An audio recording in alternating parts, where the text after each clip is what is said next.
నమస్తే. Welcome to our channel. ఏపీలో 9 కీలక నిర్ణయాలకు ఆదేశాలొచ్చాయి. ఖైదీలకు క్షమాభిక్షణ, ఎస్పీఎఫ్ ప్రమోషన్లు, వైజాగ్ అభివృద్ధికి సంబంధించిన పూర్తి వివరాలు ఈ వీడియోలో తెలుసుకుందాం. అసలు ఏంటి ఈ 9 కీలక అంశాలు? అసలు వీటి గురించి ఏం మాట్లాడుకుంటున్నారో ఏపీ ప్రజలన్న విషయాలు కూడా మనం మాట్లాడుకుందాం. ఈరోజు అమరావతిలో ముఖ్యమంత్రి నేతృత్వంలో జరిగినటువంటి ఒక కార్యక్రమంలో ముఖ్యంగా 9 కీలక అంశాల గురించి మాట్లాడడం జరిగింది. ఆ 9 కీలక అంశాలలో నిరుద్యోగి యువత అందరికీ కూడా అవకాశాలు కల్పించడమే కాకుండా వారికి ఖచ్చితంగా చిన్న చిన్న పెట్టుబడులు పెట్టే విధంగా వ్యాపారస్తులను చేయాల్సిన బాధ్యత ప్రభుత్వం మీద ఉందని కూడా అలాంటి నిర్ణయం తీసుకునే విధంగా చర్యలు వేస్తున్నారు. ఇక మొత్తం 9 అంశాలతో కూడినటువంటి ఒక అజెండానైతే సిద్ధం చేశారు. ఈ 9 కలిసినటువంటి అంశాలలో ఈ అజెండాలలో మొట్టమొదటికి సామాజిక న్యాయం, రెండోది భద్రత, మూడోది అభివృద్ధి అంశాలు, అభివృద్ధికి సంబంధించిన కీలక అంశాలపై సమగ్ర నిర్వహణ, అంతేకాకుండా సంచలన నిర్ణయాలు తీసుకున్నట్టు కూడా తెలుస్తుంది. ఇక చాలా మంది దాదాపుగా 17 మంది ఖైదీలకి మాఫీ జైలు శిక్ష ఏదైతే ఉందో దాన్ని ఆల్మోస్ట్ మాఫీ క్షమాభిక్ష పెట్టినట్టు. ఇందులో 17 మంది ఖైదీలు ఎవరైతే ఉన్నారో వాళ్ళ సత్ప్రవర్తన, వాళ్ళ బుద్ధి అదంతా కూడా తెలుసుకొని వాళ్ళకి క్షమాభిక్షను కూడా పెట్టినట్టు కూడా తెలుస్తుంది. ఇక ఎస్పీఎస్ కాని కానిస్టేబుల్‌లకు ప్రమోషన్‌లు కూడా ఇస్తున్నారు. ఎస్పీఎఫ్ కాని కానిస్టేబుల్‌కు ప్రమోషన్‌లు కూడా ఈ రోజు నిర్ణయం తీసుకోవడం జరిగింది. వైజాగ్‌లో యాత్రి నివాస అభివృద్ధి వంటి అంశాలు కూడా ఈ కేబినెట్ సమావేశంలో పొందుపరిచారన్నమాట.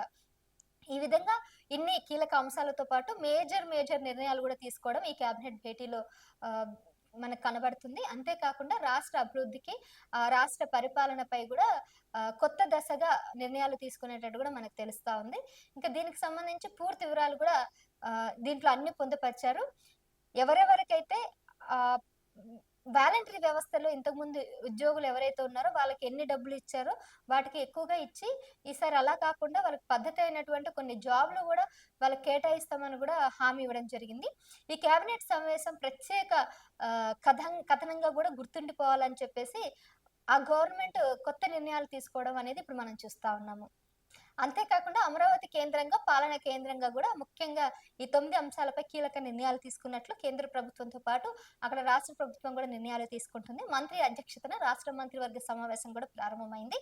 ఈసారి కేబినెట్ ముందున్నటువంటి ఈ 9 కీలక అంశాలు సాధారణ నిర్ణయాలు కాదు. రాష్ట్ర శాంతి భద్రత, పోలీసు వ్యవస్థపై కూడా ఒక సంచలనమైనటువంటి మార్పు తీసుకురావాలని, పటిష్టమైనటువంటి అభివృద్ధి తీసుకురావాలన్నట్టుగా వారికి ప్రమోషన్‌లు కూడా ఇస్తున్నట్టు కూడా తెలుస్తుంది. ఇక అభివృద్ధి పనులు వేగవంతమైనటువంటి కీలక మలుపులు కూడా తీసుకునే అవకాశం కూడా మనకు కనపడుతుంది. అంతేకాకుండా ఖైదీలకి క్షమాభిక్షణ ఇవన్నీ కూడా మనం చూస్తూనే ఉన్నాము. ఇంకా కొత్త నేరాలు చేయకుండా ఉండడానికి వాళ్ళకి శిక్షణ కేంద్రాలను కూడా ఏర్పాటు చేస్తున్నట్టు కూడా తెలుస్తుంది. ఇంకా ఈ సమావేశంలో ముఖ్యంగా వీరందరిని ఒక దగ్గర తీసుకొచ్చి ఒక ట్రైనింగ్ ఇచ్చే అవకాశాలు కూడా ఉన్నట్లు కూడా ఇందులో మనకు క్లుప్తంగా తెలుస్తా ఉంది. అయితే ఈ ఈ రాష్ట్ర ప్రభుత్వంకే కాకుండా చుట్టుపక్కల ఉన్నటువంటి రాష్ట్రాలకి కూడా ఆంధ్రప్రదేశ్ ఒక అభ్యున్నతమైనటువంటి రాష్ట్రంగా తీర్చిదిద్దాలి, వాళ్ళకొక మార్గదర్శకంగా ఉండాలి అన్న విధంగా కేంద్రంతో పాటు అటు రాష్ట్ర అభివృద్ధి కోసం ఏపీ ముఖ్యమంత్రి ఆధ్వర్యంలో ఇది జరుగుతా ఉందన్నమాట. ఇక ఎస్పీఎఫ్ కానిస్టేబుల్‌లకు క్యాబినెట్ 240 మంది ప్రొడక్షన్స్ సిబ్బందికి ప్రమోట్ చేయాలని చెప్పి ప్రతిపాదన ఉంది.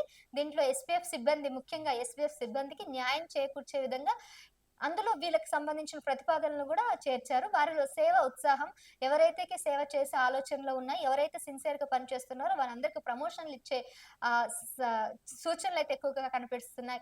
అంతేకాకుండా భద్రతా వ్యవస్థను బలోపేతం చేయడానికి ఇలాంటి నిర్ణయాలు తీసుకున్నట్టు కూడా తెలుస్తా ఉంది.